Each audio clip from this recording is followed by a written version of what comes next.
Bracha, bienvenue à tous. Lorsque quelqu'un il part de ce monde après 120 ans, il arrive en haut et là il rencontre Adam Arishon.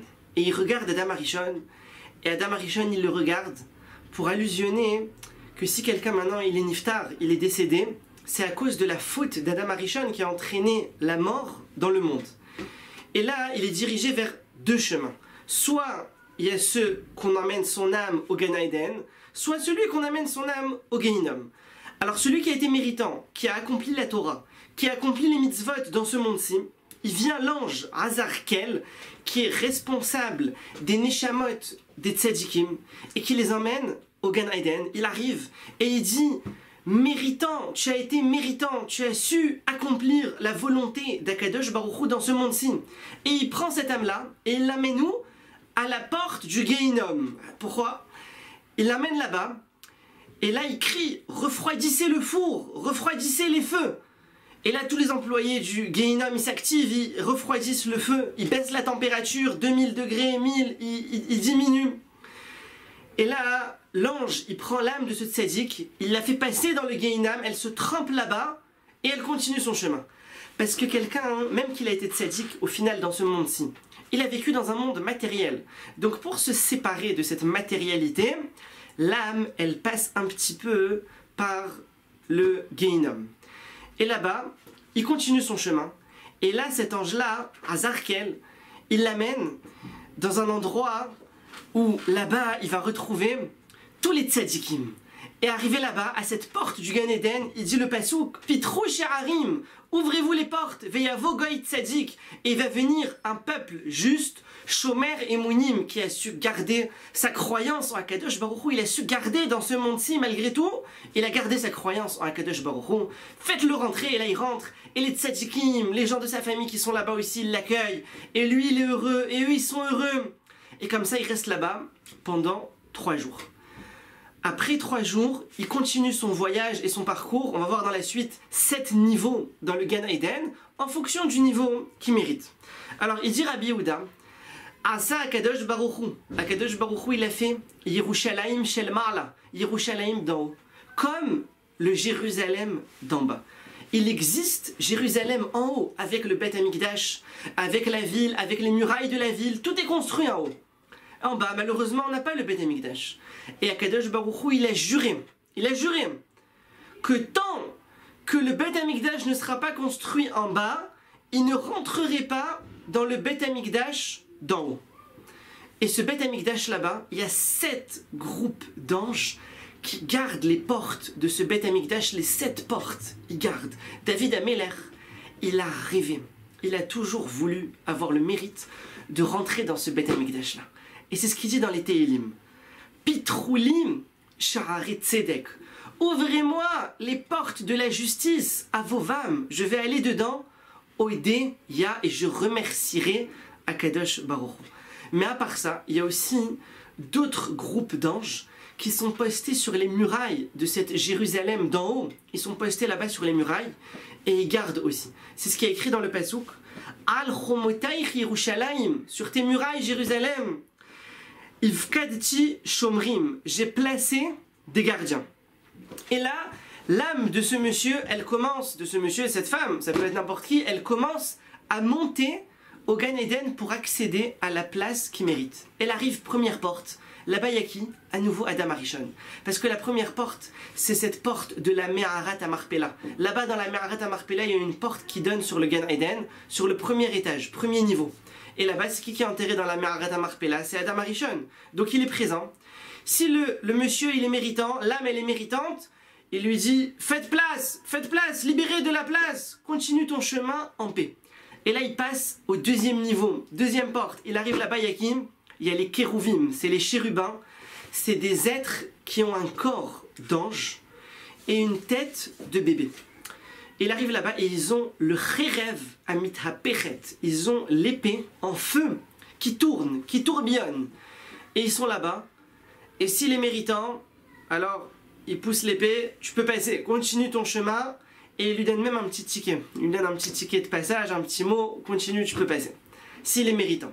S'il n'est pas méritant, alors le feu des épées, il sort sur cette âme et cette âme, elle est brûlée. Ça s'arrête là pour lui. il n'a pas le mérite d'aller plus loin. Maintenant, ça, c'est en parallèle de ce qui se passait au Beth Amikdash le jour de Kippour. Le Kohen Gadol, il rentre dans le Kodesh à Kodashim, au Beth Amikdash. Et là-bas, il y a le Aaron. Et sur le Aaron, il y a les Kérouvim. Il y a les Kérouvim, 2 Kérouvim. Et là-bas, c'est la même chose. Si le Kohen Gadol, il est au niveau, il est suffisamment pur, alors il rentre en paix, Béchalom, et il sort, Béchalom.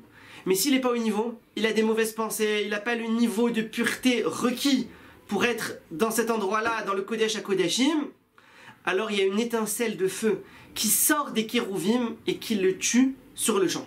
C'est pour ça qu'il y a beaucoup de Kohen Gadol qui sont morts le jour de Kippour en faisant ce travail-là. Ils n'étaient pas aptes, ils achetaient la Keuna Gdola avec de l'argent, et donc arrivé à ce moment-là, ils n'étaient pas aptes et ils mouraient sur le champ. Donc on lui donne le papier. Il arrive maintenant pour monter à la 3e porte. S'il est méritant, on lui dit continue. S'il n'est pas méritant, on attrape le papier et on lui déchire. Et c'est ce qui est allusionné dans Shir HaShirim. Il y a un magnifique pasouk dans Shir HaShirim, il dit comme ça. Il dit, l'âme, cette âme-là qu'on lui a déchiré son ticket, elle dit Metzaouni hashomerim hasovevim ba'ir. Ils m'ont trouvé les gardiens qui entouraient la ville. Parce que maintenant, au 3e niveau, il y a la ville de Jérusalem dont on a parlé, qui est en haut, elle se situe au 3e étage du Gan Eden. Il arrive là-bas, et il y a les Shomrim, il dit dans Shir HaShirim, il y a les gardiens, on avait parlé, il y a le groupe d'anges qui gardent. Et s'il n'est pas à la hauteur, il lui déchire son papier, c'est ce qui est écrit Nas'u et redidi me'alai. Et ça allusionne, ils m'ont enlevé mon papier. Ils m'ont enlevé mon ticket pour passer au niveau d'après. S'il a mérité, il arrivait là-bas au 3e niveau. Alors il rentre dans le Beth Amikdash d'en haut de Jérusalem. Et là-bas, il rencontre le Malach Michael, qui est le ministre principal là-bas. Il prend cette Neshama et il la sacrifie pour Akadosh Baruch Hu. Ça veut dire quoi, il la sacrifie? Pas comme un korban, qu'on lui fait la shrita avec un couteau. Non. Il la sacrifie comme on dit. Quelqu'un, il est makriv d'Oron, la Meler.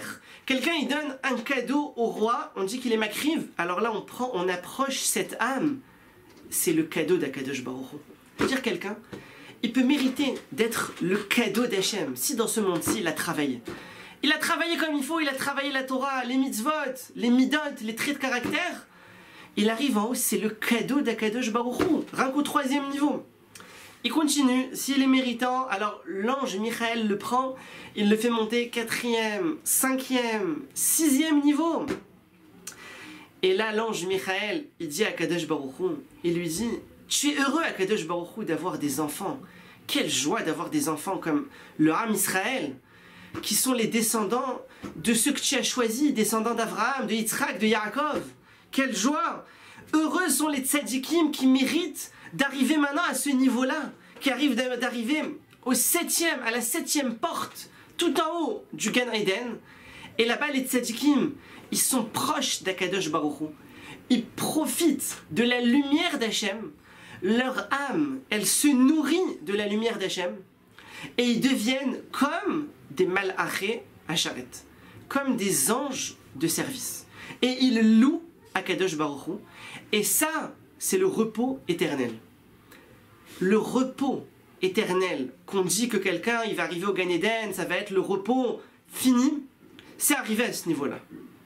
Et il y a une allusion dans la Torah, dans un pasouk de Parashat Noach. Le premier pasouk, il dit « Ele toldot Noach ». Noach ish tzadik tamim. Il dit voilà les descendants de Noach. Noach était un homme tzadik, pieux, tamim. Noach, c'est le repos. Donc le passouk il allusionne. Voici le résultat pour arriver au repos. Ele toldot Noach, pour arriver au repos éternel. Dans cette 7e porte du Gan Eden. Comment? Alors premièrement Noach, il fallait que dans ce monde-ci, tu sois agréable, hein, tu sois gentil, tu souris à tout le monde, tu laisses passer les choses, si quelqu'un t'a fait, c'est pas grave, si là on t'a pris, c'est pas grave, tu te mets pas en colère, tu as été agréable. Ish tzadik, tu as été un homme tzadik, tu as étudié la Torah, tu as accompli les mitzvot, tu as pas fait les averot. Tamim, tu as été honnête, tu as été confiant en Akadosh Baruch Hu, tu mérites le noir, tu mérites le repos éternel. Alors là-bas il arrive et chaque tzaddik il a sa choupa. Comme ça ils nous disent nos sages, il a sa choupa. Comme quelqu'un il se marie, le jour du mariage il y a la choupa. Alors les tzaddik, chacun il a sa choupa. Et il nous décrit comment elle est constituée la choupa. Il dit, dans cette choupa là, il y a 4 fleuves qui découlent. 4 fleuves, c'est un fleuve de lait, un fleuve de vin, un fleuve de afarsémon. C'est une huile qui sent exceptionnellement bon, c'est le shemen afarsémon, et un fleuve de miel. Au-dessus de cette choupa, il y a une vigne en or qui est au-dessus, dans laquelle il y a 30 pierres précieuses, et il y a là-bas une table avec plusieurs pierres précieuses et diamants. Ça c'est le modèle standard, c'est la choupa standard du tzaddik qui est arrivé à la 7e porte là-bas du Gan Eden. Après il y a les ajouts, chacun il a plus. Lui son fleuve, il voit ouais son fleuve il fait 1 cm de profondeur. L'autre il a là-bas un fleuve 2 mètres de profondeur avec le shemen afarsémon. C'est le modèle standard. Et là-bas il y a 60 anges qui sont au-dessus de la tête du tzaddik et qui lui disent: mange maintenant, profite, mange de ce miel-là qu'il y a dans ton fleuve, puisque tu as étudié la Torah, qui est comparée au miel, comme il est écrit dans le Pasuk, Umtukim mitvash, que les paroles de la Torah elles sont encore plus douces que le miel. Et il y a les anges qui lui disent: prends ce vin-là, tu as le mérite maintenant de le prendre, tu as étudié la Torah, qui est comparée au vin, comme il est écrit dans le Pasuk, Ashkeni mi ashke, ashkecha mi yain. Je te ferai boire du vin. Tevorechu mi Pia Elion, soyez bénis de la bouche d'Hachem. À bientôt. Koil la nishmot halle,